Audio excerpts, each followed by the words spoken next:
téléspectateurs, nous sommes très contents de vous retrouver aujourd'hui dans le cadre de cette émission, le débat congolais. Au cours de l'émission de ce jour, nous allons parler des questions d'actualité. La première question qui sera abordée ici, c'est encore une fois, c'est cette série de manifestations annoncées par les partis de Martin Fayoulou et SID, suite aussi au communiqué qui était publié par les CLC exigeant ainsi la tenue des dialogues avant l'organisation des élections.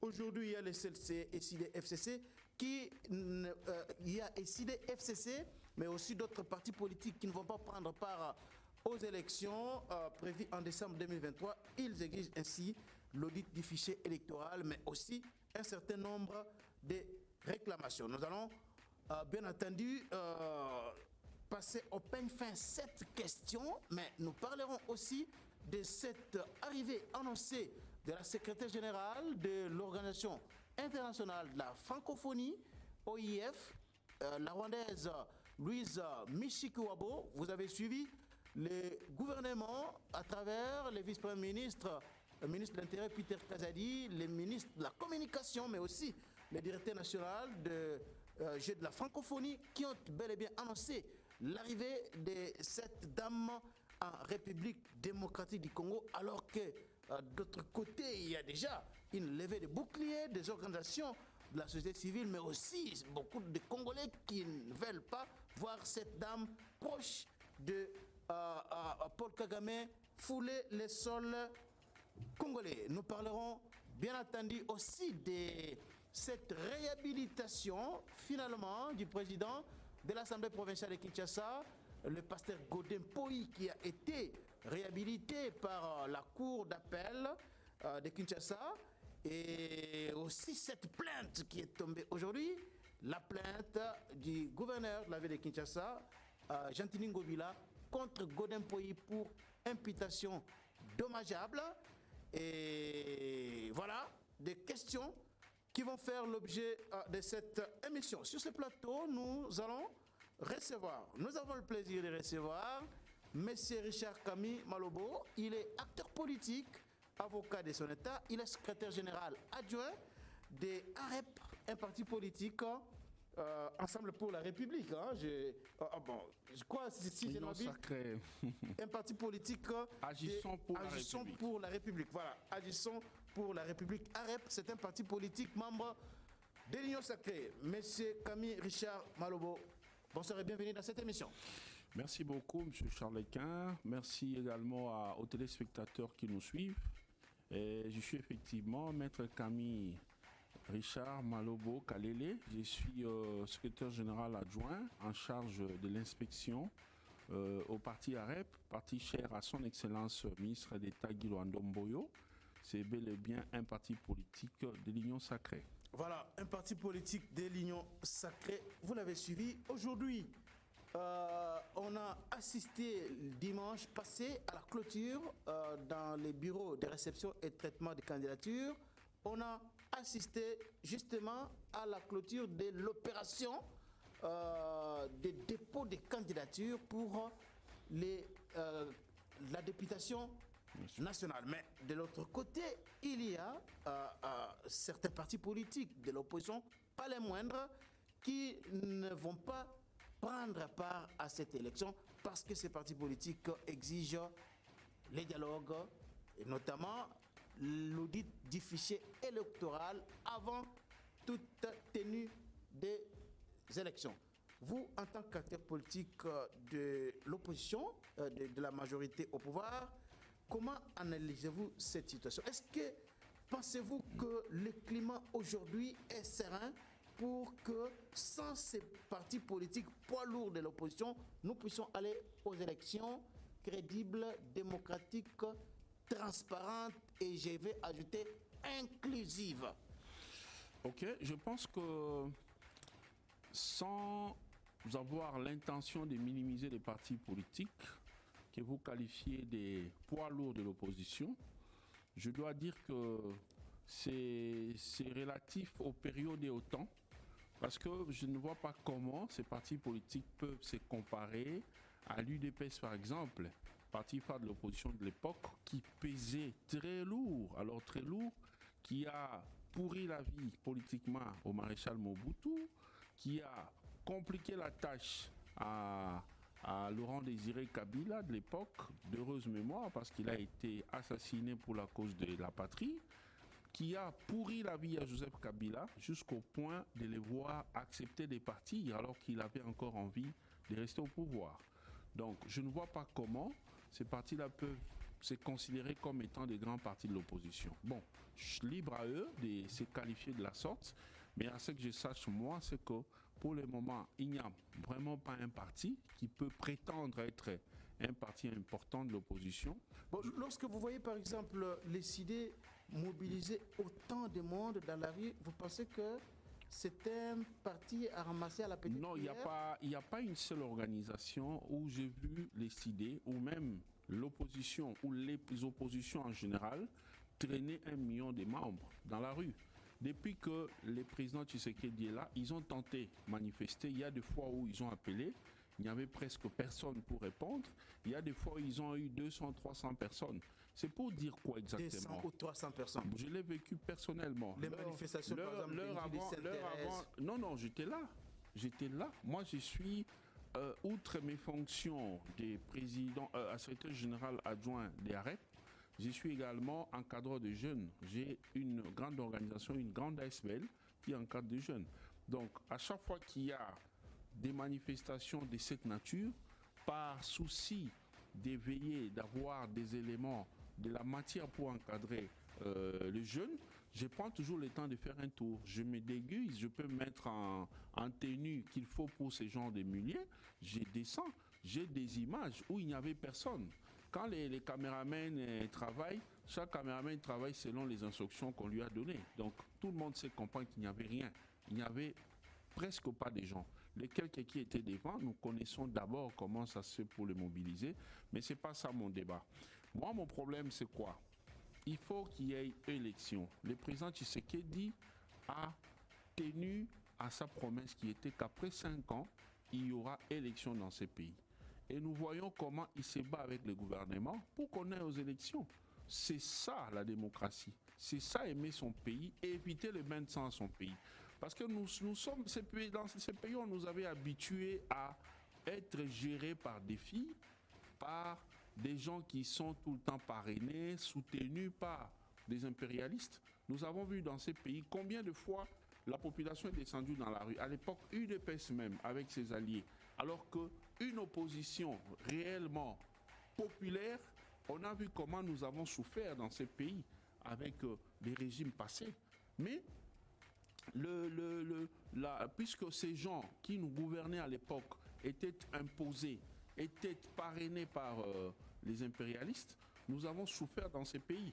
Alors maintenant qu'il y a un digne fils à la tête du pays, tous ces gens-là qui sont habitués, qui ne sont pas populaires, mais qui sont habitués à gérer par des filles, à accéder au pouvoir par des calculs, par des schémas occultes, je peux les qualifier d'ainsi, ne voient pas comment ils pourront rejoindre la gestion du pays, comment ils pourront faire pour revenir au pouvoir. Alors, ils développent maintenant des stratégies pour bloquer la machine. Mais ici, comment quelqu'un, un assoiffé de pouvoir comme Fayoulou, peut se réveiller du jour au lendemain et décider de ne pas aller aux élections?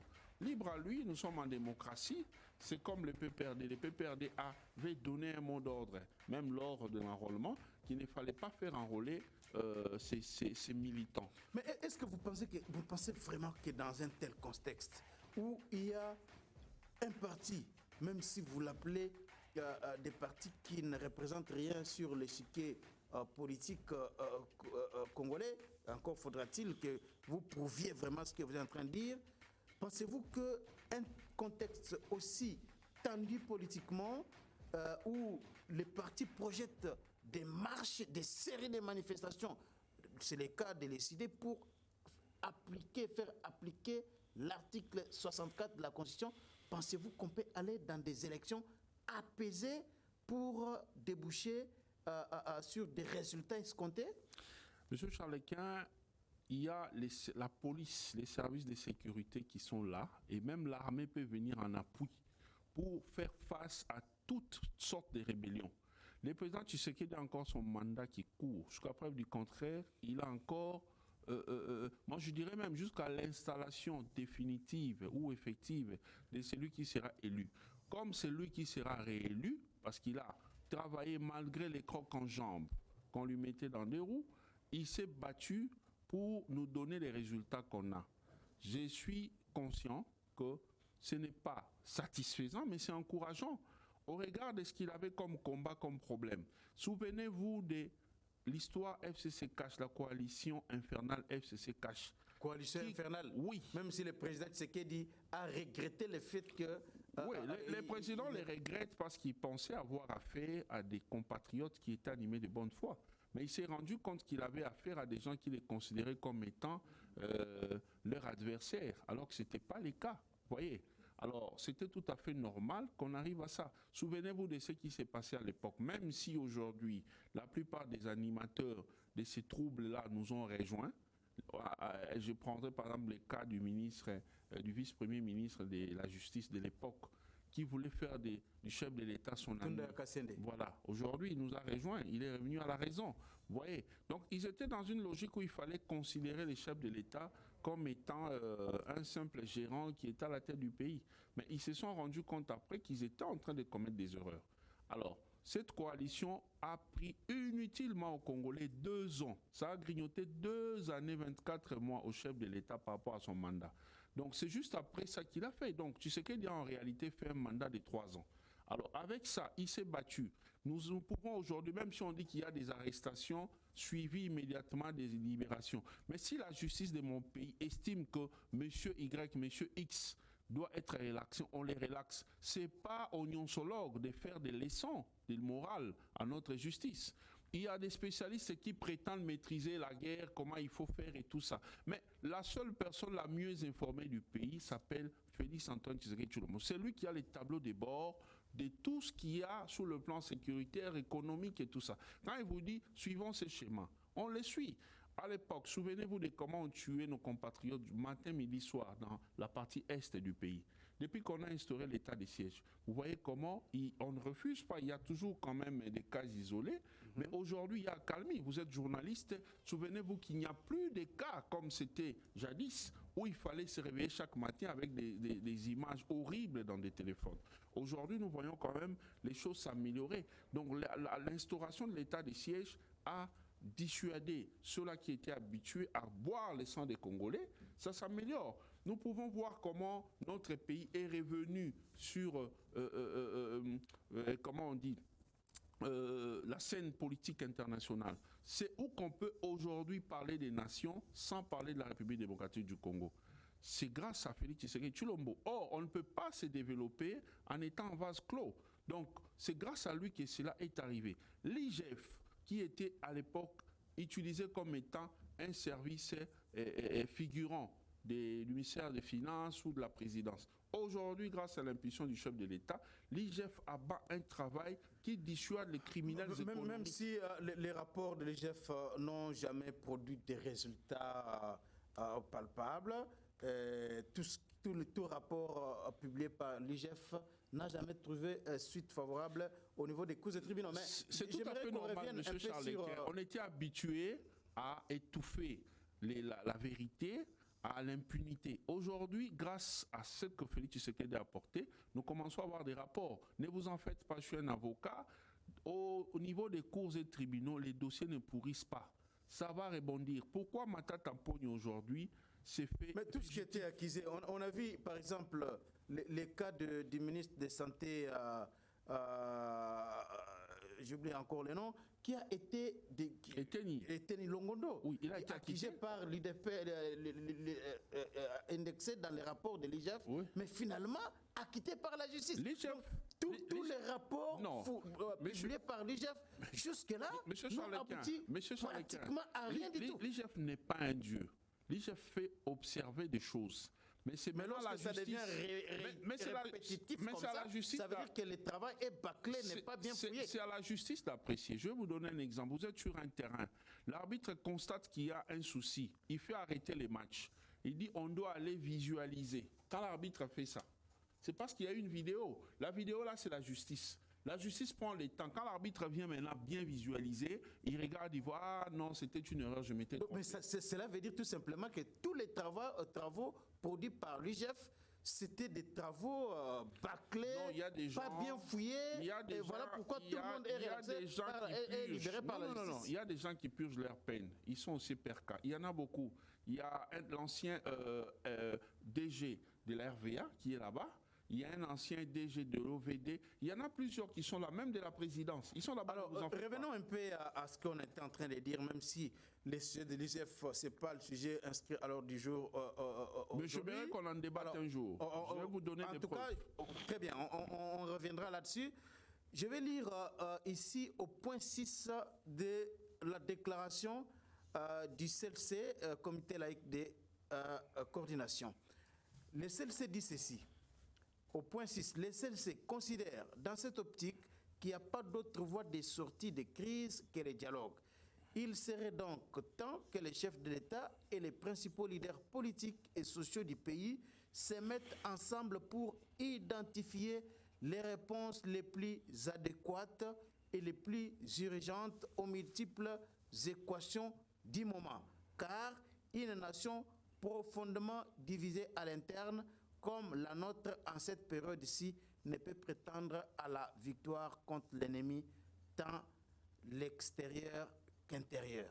Est-ce qu'aujourd'hui, la nation n'est pas profondément divisée? C'est la première question que je vous pose par rapport à Monsieur Charles-Quint, la nation n'est pas du tout divisée. C'est la classe politique qui est divisée. La population est là tranquille.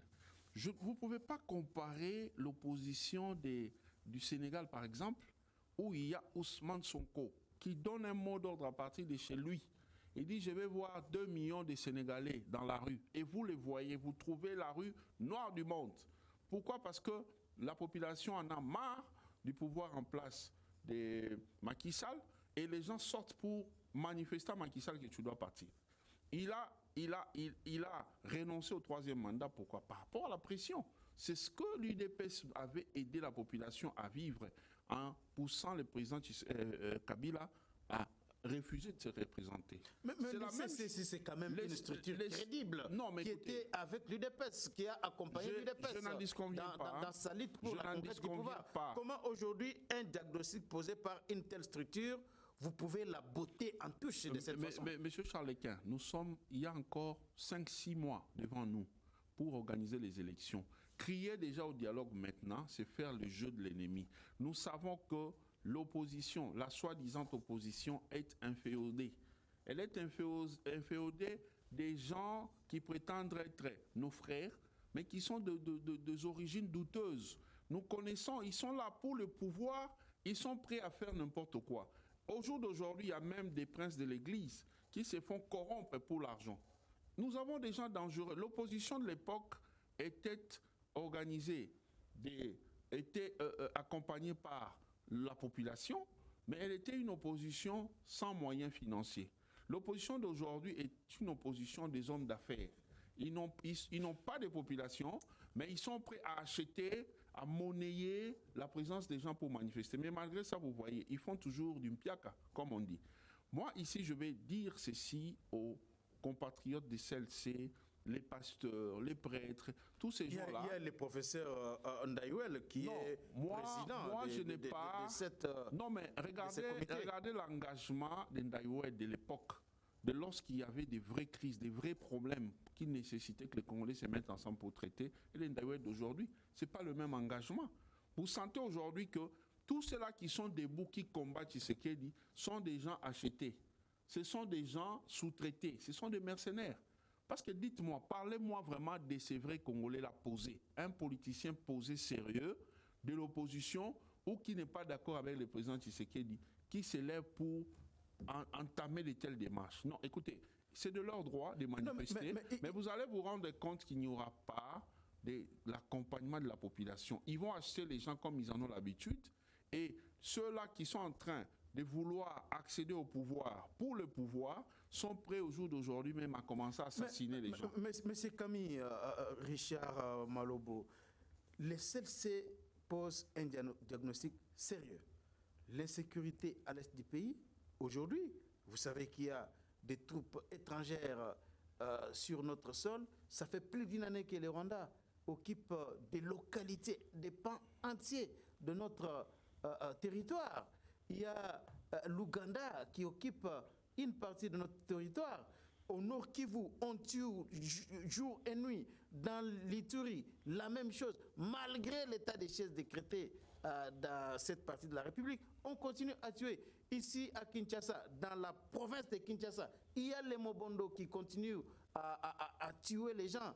À Kinshasa, on parle des phénomènes de kidnapping et le dernier dossier grave en date, l'assassinat de Chérubin Okende. Ce qui démontre effectivement que le contexte sécuritaire est extrêmement grave, que dans un tel contexte, il ne peut pas y avoir le déroulement sécurisé des élections. Si le CEPC fait un tel diagnostic et demande à ce qu'il y ait un tour de table pour apaiser un peu les tensions, vous pensez sérieusement que cette structure n'a pas raison d'amorcer une telle démarche? En 2006, les présidents Étienne Tshisekedi Mulumba d'heureuse mémoire avaient interdit aux militants, aux sympathisants de l'UDPS d'aller aux élections, de suivre les processus électoraux.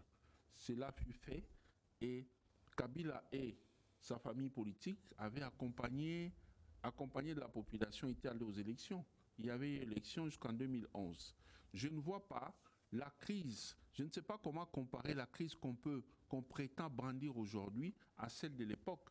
Mais il y avait eu élection, Kabila était passé président calmement. Mais à l'époque, on n'avait pas l'insécurité à l'Est comme c'est le cas aujourd'hui. Pendant la période l'insécurité ne date pas d'aujourd'hui. Et si vous observez bien la nature de l'insécurité qui règne actuellement, vous verrez que c'est voulu, c'est entretenu. Les Mobondola sont entretenus? Je vous dis, c'est entretenu. Par qui? J'ai suivi plusieurs fois des leaders de ces coins-là dire que ce sont des manœuvres des politiciens. C'est entretenu. Mais actuellement, je vous dis, il y a de la calmie. Il y a de la calmie. Nous avons des confrères qui font des va-et-vient là-bas pour aller couvrir des audiences. Il y a calmie. Donc c'était une histoire montée de toutes pièces pour donner l'impression qu'il y a de l'insécurité. En fait, je ne refuse pas. Il y a de l'insécurité parce qu'on a perdu un homme politique important, Chérubin Okende. Il y a de l'insécurité. Mais je vous dis que c'est une histoire montée de toutes pièces par des politiciens. Il y a des politiciens en mal de positionnement qui doivent être derrière ces choses. Dans tous les cas, l'assassinat notamment de Chérubin Okende. Je parle de l'insécurité de manière générale. Ce sont des jeux pour donner l'impression que non, on ne peut pas aller aux élections comme ça. Donc, ils font tout pour rendre la vie difficile. Donc, en Massissi, dans les retours là où on n'a même pas enrôlé les Congolais à cause de l'insécurité, c'est toujours les acteurs politiques qui sont derrière ça? Ça, c'est une histoire qui date de longtemps. Et souvenez-vous de ce que le président de l'Assemblée nationale disait. Il disait, vous les députés, quittez les milices, quittez la rébellion. Vous, les groupes armés, vous êtes en train de déstabiliser l'Est du pays. Ils sont généralement derrière ça. Dans tous les cas, les services de sécurité sont à pied d'œuvre. Nous saurons bientôt là, déjà de par les résultats de ce qui va se faire avec l'affaire Chérubin Okende, nous aurons des pistes, nous serons informés de tout ce qui se trame, tout ce qui se fait jour et nuit.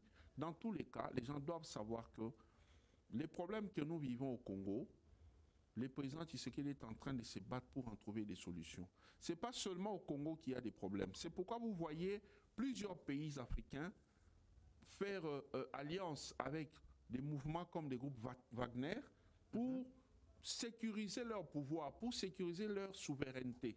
Pourquoi? Parce que tout ce que nous vivons en réalité, ce sont des histoires voulues, manipulées par les impérialistes. Les Occidentaux impérialistes sont derrière beaucoup de malheurs des Africains. Ils sont là à tuer, à occasionner des tueries de tous ces migrants qui tentent de rejoindre leur pays. Il n'y a pas des Occidentaux, il n'y a pas d'Occidentaux en question sur les sols africains. Hein. Vous n'irez pas dans les forêts du Nord Kivu et retrouver les Occidentaux là-bas. Il y a toujours les fils du pays qui sous-traitent, qui trahissent. Donc les Africains qui se trahissent. Oui, mais il y a toujours, et généralement ceux qui sont des sources douteuses, qui viennent faire les sous-traitants ici. Ce qu'il y a, mais Congolais doivent avoir conscience de la situation qui est la nôtre. on a longtemps été inféodé. Souvenez-vous, nous avons connu un James Kabarebe ici, à la tête de l'armée.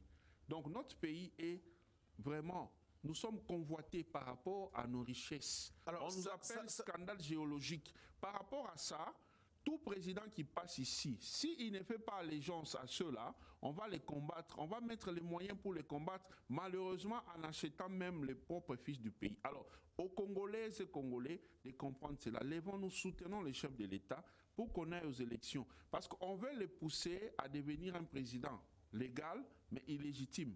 Comme ça leur donne la possibilité de tout négocier, demander je vais ceci, transition de 2 ans, ainsi de suite. Nous irons aux élections. Mais c'est Camille Richard Malobo Kalele, vous êtes un acteur politique, vous vivez dans ce pays. Vous savez aujourd'hui qu'il y a une montée incroyable du tribalisme. Il y a une haine. Les présidents Tshisekedi en parlent même. On attend dans beaucoup d'états-majors des partis politiques, on ne cesse de fustiger les tribalismes, les discours de haine tribale qui se propagent partout dans les réseaux sociaux. Mais si des structures responsables font un examen minutieux de la situation et connaissant les tensions qu'il y a toujours eu pendant la campagne électorale, ça ce sont des faits naturels inhérents à cette période-là de la campagne électorale. Est-ce qu'avec un tel climat, de tels discours de haine tribale et autres, ajouté à la tension que l'on a toujours connue pendant la campagne électorale, vous ne voyez pas que le pays risque de connaître une implosion? Non, écoutez, c'est comme je vous dis, il y a bien sûr des problèmes. Ces problèmes-là ne se trouvent pas qu'ici en République démocratique. Mais vous les minimisez carrément. Je ne minimise rien, mais seulement je ne vais pas aussi aller dans le sens des politiciens mal de positionnement. Il y a des problèmes, les problèmes sécuritaires liés à l'économie, il y a un problème de chômage, il y a plusieurs problèmes, mais qu'on ne doit pas personnaliser à la République démocratique du Congo. Il y a des problèmes partout, même en France, même aux États-Unis, il y a des problèmes. Mais pour ce qui est de chez nous, on amplifie ça parce qu'il y a des sous-traitants, des impérialistes qui tiennent mordicus à accéder à la magistrature suprême de ces pays. Les gens ne pensaient pas voir un opposant quitter l'opposition et venir diriger les pays. Alors, avec ça, ils ont compris que non, un opposant, un ex-opposant qui vient, qui est proche du peuple, va commencer à faire des choses, va ouvrir les yeux à la population, va permettre à la population de comprendre que nous sommes réellement un pays. Ici, on lui laisse assez de temps. Alors, il faut l'embêter, il faut le coincer à quitter le pouvoir pour que nous on revienne. C'est ça la machine. Quand même vous parlez de la crise alimentaire et tout ça, mais il y a des politiciens dans ces pays, les VPM Kamer, il avait dit, qui sont carrément allés avec de l'argent volé dans ces pays lorsqu'ils avaient la possibilité de gérer. Ils sont allés étouffés, payés par-ci, par-là, dans des pays où on pouvait obtenir la farine de maïs pour que ça ne vienne pas le Lubumbashi, pour que ça ne vienne pas dans les Kasaï. Vous voyez, il y a des gens qui sont carrément vraiment qu'il faut dire des sorciers, comme les chefs de l'État avaient dit à l'époque. Alors, on découvre ça après, parce qu'on ne peut pas imaginer que quelqu'un soit méchant à ce point. Alors, c'est maintenant le moment de dire des choses clairement à la population. Des gens qui ont géré n'ont pas de leçons à nous faire. Ils n'ont pas de leçons à faire à Félix Tshisekedi Tshilombo. C'est quelqu'un qui était très proche de la population et on les critique, il est tout le temps dans des deuils, il est tout le temps dans des fêtes. Mais c'est ça un président qui est proche de sa population. Il ne va pas ouvrir chaque jour le palais de la nation ou Mongaliema pour recevoir la population. Mais en étant à des endroits comme ça, il a le temps de parler aussi avec les petits peuples, les écouter, comme il a fait quand il avait fait Kasaï, quand il allait vers chez moi à Cabinda là-bas. Il s'est arrêté sous des cases, il a parlé avec la population. C'est ça être proche de la population. Alors moi je me dis, pour l'instant, ce qui est important, c'est malgré les discours de haine que la population, vous pensez que ce n'est pas grave. Les discours de la haine ne sortent que de la bouche des opposants en mal de positionnement. Du côté pouvoir, il n'y en a pas. Lorsqu'on nomme quelqu'un, j'entends des fois, non, il y a toujours des chi, mais il y a combien? C'est qui est une vérité. Il y a trop de Kassaïens dans chaque nomination, chaque ordonnance du président de la République. On peut retrouver 40-50% de Kassaïens. Avant d'être chacun originaire de son coin, de sa province, nous sommes d'abord des Congolais. Et tout Congolais qui mérite, face à la méritocratie, la question du tribalisme est un faux débat. Donc, je peux avoir dans mon cabinet 1000 Louba, 1000 Sogo. Donc, il n'y a que des compétences là-bas. Non, attendez. Je peux les avoir 1000. S'ils sont compétents, où est le problème? Les chefs de l'État doivent travailler avec des gens qui... Mais ça c'est la violation de la Constitution qui parle de l'équilibre géopolitique. Ça, c'est un faux débat, c'est un faux problème. À la présidence, il y a toutes les tribus. Allez dans tous les coins du pays, dans toutes les provinces. Moi, j'ai l'occasion de sillonner. Vous allez trouver qu'il y a des collaborateurs très proches du chef de l'État dans les Katanga. Il y en a dans le Congo central avec les Dirkaba ou Ameso. Il y a même Niembo, il est du Katanga. Mais au Congo central, ici, il y a même monsieur... Mais les Louba sont majoritaires, ça c'est un fait. Non, écoutez, il y a toutes les tribus. Lorsque le président Kabila était au pouvoir, on disait qu'il y a beaucoup de Katangais. Mais moi, je disais, mais si les Katangais ont la confiance de leurs frères, où est le problème? C'est un faux débat. Alors, merci beaucoup. Nous allons parler avant que l'on parle de cette histoire de Godempo et Gentini Ngobila, mais il y a aussi une affaire honteuse. C'est celle de ces images du conseil privé de Félix Tshisekedi, Fortuna Bisselele, et les images qu'on retrouve à la place publique dans les réseaux sociaux. Et il y a Akaj qui a saisi notamment la justice par rapport à cela. Et les pouvoirs de Tshisekedi, on parle du bon côté de l'histoire, mais on voit des scandales en scandale, des sextapes. Il y a toujours des choses comme ça. Comment pouvez-vous faire, quelle analyse pouvez-vous faire suite à cette affaire ici? Généralement, je n'aime pas critiquer les affaires privées des gens, mais s'il faut placer un mot parce que ça a dérangé le mœurs, je dirais, il n'est plus conseiller du chef de l'État. C'est un ex-conseiller du chef de l'État. Mais il n'a pas été formellement déchu. S'il était en fonction, il a déjà été remplacé. S'il était en fonction, j'allais critiquer pour dire c'est pas normal, il doit être viré immédiatement. Il n'est plus là. Et pour l'instant, il est à la disposition de la justice. C'est apparemment des images enregistrées volontairement qu'il a placées dans son téléphone pour des raisons que lui seul connaît, qui les a larguées sur les réseaux sociaux. Je ne sais pas. Bref, ce sont des choses à éviter. Par là, je voudrais prodiguer des conseils à tous, toutes celles, tout celui qui a des responsabilités au pays. Lorsqu'on atteint un certain niveau de la vie, il faut vivre avec la discipline. Donc il faut se priver de certaines choses. C'est une infraction, le fait que quelqu'un se filme avec son téléphone pour consommer lui-même les produits de ce qu'il fait? Est-ce que c'est une infraction? Ce n'est pas une infraction. Mais tenant compte du fait que lorsqu'on est haut placé, on est dans les affaires de l'État, vous n'avez plus de vie privée. À tout moment, vous pouvez être interpellé, surtout si vous êtes conscient que vous ne vous comportez pas bien. À tout moment, on peut vous interpeller. Et quand les services vous interpellent, je ne pense pas que ce soit vraiment nécessaire pour eux de vous demander votre mot de passe. Ils peuvent accéder. Mais accéder et prendre de telles images pour les publier? Il n'y a pas que les services. Il y a aussi des voleurs qui volent. Lorsqu'ils vont faire décoder par-ci, par-là, ça peut arriver. Mais moi, je pense que ce téléphone a été volé. Ça a été volé quelque part, peut-être en prison là où il était. Le téléphone doit être volé et là où on l'a volé, non, mais les voleurs ont dit que les téléphones ont été confisqués par les services les jours où il a été arrêté. Moi, je crois que ça a été volé. Il est en train de raconter peut-être des histoires à dormir debout pour se justifier. Nos services ont des gens civilisés qui sont bien formés, qui sont professionnels. Ils n'ont pas le temps ni l'intérêt à faire ça. Ça a été volé, je crois que ce sont des voleurs qui ont brandi. Mais si vous pouvez défendre les services, c'est quand même curieux, parce qu'on a vu même lors du procès de kidnapping ici, une dame qui se plaignait du fait que les services, les policiers avaient ravi son téléphone et ce sont eux qui ont publié ces images-là. Non, moi je ne peux jamais jeter de l'opprobre sur les services de mon pays. Pendant que nous on dort, tous ces vaillants sont dans la rue, ils sont dans des bureaux en train de travailler pour assurer notre sécurité, notre quiétude. Je ne peux pas leur jeter de l'opprobre. Je suis convaincu que ces téléphones ont été volés sûrement et c'est comme ça qu'on a balancé les images. Alors maintenant, Il y a cette histoire du président de l'Assemblée provinciale de Kinshasa, Godin Poyi, qui a été déchu par l'Assemblée provinciale. Je me rappelle, c'était encore le 7 juillet. Et hier, Godin Poyi a été réhabilité par la Cour d'appel de Kinshasa. Mais aujourd'hui, on voit encore le gouverneur Ngobila qui y est allé porter plainte contre Godin Poyi à peine réhabilité.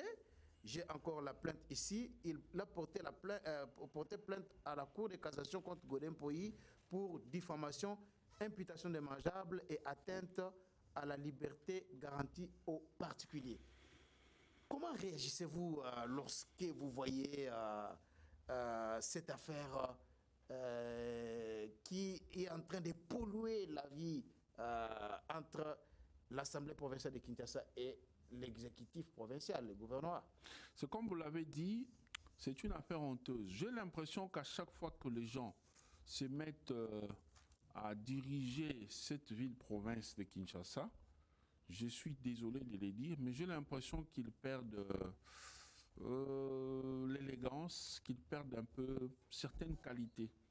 Parce que si je vais faire les tours de la plupart de ceux-là qui sont passés à la tête de la ville-province de Kinshasa, j'ai l'impression qu'ils se dégradent un peu en qualité comportementale.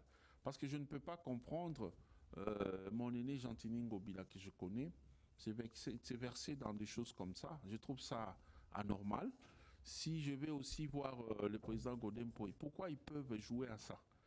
Ce qu'il faut retenir ici est que lorsqu'on gère les affaires de l'État, il faut refuser la vie d'être dans des combines, se couvrir. Et il a fait ceci parce qu'il est de ma famille politique, je ne fais pas cela, ainsi de suite. Parce que vouloir ou pas, à la longue, ça crée des problèmes. Les moyens, les ressources de l'État sont pour la consommation de la population. Ça doit être au service de la population. Quand le président Godé avait constaté que Ngobila ne gérait pas bien, il fallait tirer la sonnette d'alarme, les sanctionner, convoquer une plénière pour les sanctionner. Alors, lorsqu'il y avait déjà eu des arrangements, ils ont parlé, ils ont causé, c'était déjà une erreur de faire ces arrangements. Lui, en tant qu'homme de Dieu, il fallait qu'il frappe fort, qu'il ait avec sa logique jusqu'au bout. Maintenant, il y a eu ce qu'il y a eu. Nous connaissons comment ces histoires de motions se passent en République démocratique du Congo. On l'a fait tomber. Voilà que la justice les réhabilite. Bon, si eux aussi cherchent à faire un appel en allant peut-être... non, ça, ils n'ont pas interjeté. Ngobila n'a pas interjeté appel. Non, mais il est allé non, carrément. Ici, je parle de l'Assemblée. La plénière, oui, la plénière peut aussi introduire un appel, oui, pour dire que non, elle avait évolué normalement, comment la justice a pu... Bon, finalement, c'est un ping-pong qui n'intéresse pas la population. La population a besoin de voir les résultats. Ngobila, tu as cassé les grands marchés. Aujourd'hui, il y a beaucoup de petits marchés pirates par-ci, par-là. Nous voulons voir les marchés être réhabilités. 5 ans, c'est quand même beaucoup pour attendre la construction d'un marché. Nous voulons voir le marché revenir. Le président de Godin Poyi, nous voulons te voir faire tomber des ministres provinciaux, les gouverneurs, ainsi de suite. Tout ce qu'ils font là, c'est un théâtre qui n'intéresse pas la population. Et c'est une honte pour eux, parce que le président Godin, c'est quand même un homme de Dieu. Il doit faire un effort pour éviter d'être cité dans des choses qui n'honorent pas son Dieu. Et M. Ngobila, le gouverneur, c'est vraiment quelqu'un, personnellement j'ai beaucoup d'estime pour lui parce que c'est un monsieur que je connais depuis très longtemps, mais ce qui se passe actuellement avec les deux, ça devient vraiment comme un théâtre alors qui énerve. Donc il nous épargne de ça. Si il y a quelqu'un à sanctionner en faisant tomber, en faisant révoquer, que l'Assemblée provinciale fasse son travail. Alors, nous nous acheminons à la fin de cette émission. Il y a cette question ici de la secrétaire générale de l'Organisation internationale de la francophonie, la rwandaise Louise Mushikiwabo. Vous avez suivi lorsqu'il a été annoncé la tenue de la 9e édition des Jeux de la francophonie. Il y a beaucoup d'organisations de la société civile qui y avaient demandé au gouvernement de ne plus inviter la secrétaire générale qui est réputée proche de Paul Kagame à venir en République démocratique du Congo, vit les relations tendues qu'entretient la RDC et les Rwandais. Mais finalement, les ministres, les vice-premiers ministres de l'Intérieur, mais aussi les ministres de la Communication et les directeurs nationaux des Jeux de la francophonie ont affirmé que la secrétaire générale de l'OIF, Louise Michikoabo, sera à RDC. Et depuis lors, il y a des levées de boucliers dans l'opinion. Comment analysez-vous cette question? Monsieur Charlequin, les affaires d'État ne se gèrent pas comme les affaires des individus. Si mon gouvernement, le gouvernement de mon pays, estime que Louise Mushikiwabo doit venir à l'occasion de l'organisation des Jeux de la francophonie en tant que représentante présidente de cette organisation, je ne vois pas en quoi on peut s'inquiéter, on peut en faire un problème. Vous verrez des opposants, parce que ce sont des gens qui, généralement, je ne sais pas, la plupart d'entre eux, s'ils prennent le temps de passer par les bancs de l'école, vous allez les voir en faire un problème, comme si... Mais c'est la population congolaise qui ne fait pas de ça. Comment le gouvernement peut aller à l'encontre de l'opinion publique? Monsieur Charlequin, la population est une masse qu'il faut orienter, qu'il faut éduquer. Une élite est portée haut par la population, par la masse, par la base. Mais il faut savoir que dans la foule, pourquoi on dit que la foule est imbécile? Parce que parmi les gens qui vous accompagnent, il y en a plusieurs qui ne savent pas comment se passent les choses à travers le monde. Il faut les orienter, il faut les instruire. C'est pourquoi moi je prends le temps. J'aimerais que vous puissiez venir un jour avec votre caméra et micro. Vous allez voir les jeunes que moi j'encadre, comment je les oriente. On oriente, on encadre la population. Tous ces gens-là, au lieu de tenir des meetings bidons à Sainte-Thérèse, ainsi de suite, pour se passer le temps à insulter le président de la République, mieux vaut éduquer, faire des petits meetings dans leur siège pour orienter la population, enseigner le civisme et le patriotisme. Mais est-ce que vous ne voyez pas que les gouvernements, ce n'est pas un bon moment pour les gouvernements de se mettre l'opinion nationale à dos, cette opinion qui est contre la venue de cette dame? Moi, en tant que population, en tant qu'homme d'État, si mon gouvernement décide de recevoir la dame, je ne verrai pas de problème. Elle ne vient pas en tant que représentant de Kagame ou du Rwanda. Elle vient en tant que présidente de l'OIF, secrétaire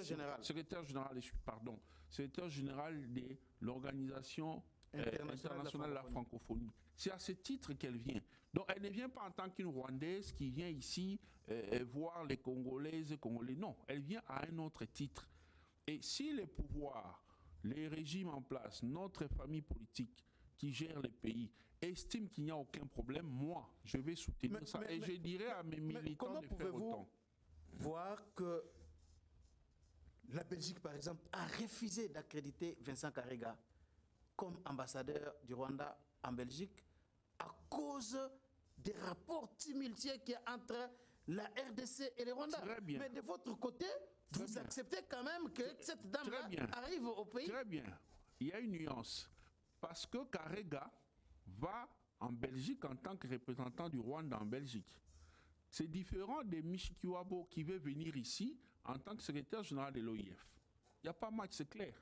Si elle vient en tant que représentant de Kagame, nous et Kagame, pour le moment, le courant ne passe pas. Nous sommes des voisins naturels. On finira un jour par collaborer si jamais Kagame s'est corrigé ou si le régime changeait au Rwanda. Mais pour l'instant, on n'acceptera jamais de recevoir un officiel rwandais sur notre terre. Ça, même nous, en tant que membres de la famille politique du chef de l'État, on n'acceptera pas. Mais dans le cas d'espèce, madame vient en tant que secrétaire général de l'OIF. Si les pouvoirs de notre pays estiment que les conditions sont réunies pour la recevoir, je ne vois pas pourquoi ça peut déranger. Alors, la toute dernière question, et vous répondez de manière brève. Comment avez-vous trouvé la visite de Denis Sassou Nguesso au Rwanda? Il y a déjà des accords sur l'accord de défense. Les Rwandais, désormais, ils vont aller au Congo-Brazzaville sans visa. Et il y a eu la cession de la zone économique des Maluku, les Maluku du côté de Brazzaville, qui est curieusement aussi en face du Maluku du côté de Kinshasa. vous ne voyez pas que nous sommes trahis par notre voisin, le Congo-Brazzaville? Il n'y a aucune loi internationale qui puisse exister, même si on les vit avec Biélorussie et la Russie. Ils ont des accords, ils ont des intérêts. Ils savent pourquoi ils font ça. Et le président Loukachenko est prêt à faire n'importe quoi pour plaire à Poutine. Mais je ne vois pas une loi internationale qui existe, qui interdit à une nation voisine à l'autre de ne pas collaborer avec les autres qui sont ennemis. Mais quand même, vous savez que les rapports que nous entretenons avec les Congo-Brazzaville ne sont pas les mêmes que les Congo-Brazzaville ou entretient avec les Rwandais. Le président Sassou, on est un même peuple, vous trouvez? Il n'y a aucune obligation. Ce n'est pas une trahison, ça? C'est pas du tout une trahison. Accepter que les Rwandais viennent au Congo sans visa? Non, mais nous ne sommes pas ennemis. Ils ne représentent pas un danger pour la RDC? Nous ne sommes pas ennemis au Rwanda. Nous sommes ennemis à Kagame, à Paul Kagame, à son régime, à son pouvoir. Avec les Rwandais, nous n'avons aucun problème. Le président Sassou est allé et il a tenu un discours qui m'a intéressé. Il dit qu'il est temps d'arrêter avec des guerres inutiles, des conflits inutiles qui tuent nos populations pendant que d'autres nations se développent. Ce qu'ils ont conclu comme rapport, c'est leur affaire. C'est deux nations différentes qui n'ont rien à voir avec la nôtre. Ce qui est vrai que la population, la jeunesse doit se lever. Derrière les chefs de l'État, nous devons défendre notre nation. Rejoignons l'armée, rejoignons les services de sécurité pour protéger notre pays. Évitons d'écouter les politiciens en mal de positionnement qui ne jouent qu'au nom du dialogue pour accéder au pouvoir. Merci beaucoup. Ça a été un grand plaisir pour nous de vous recevoir sur ce plateau, messieurs Camille, Richard, Malobo, Kalele. Nous vous remercions. C'est un sentiment partagé. Nous vous recevrons encore prochainement avec plaisir dans cette émission, Les Débats Congolais. C'est moi.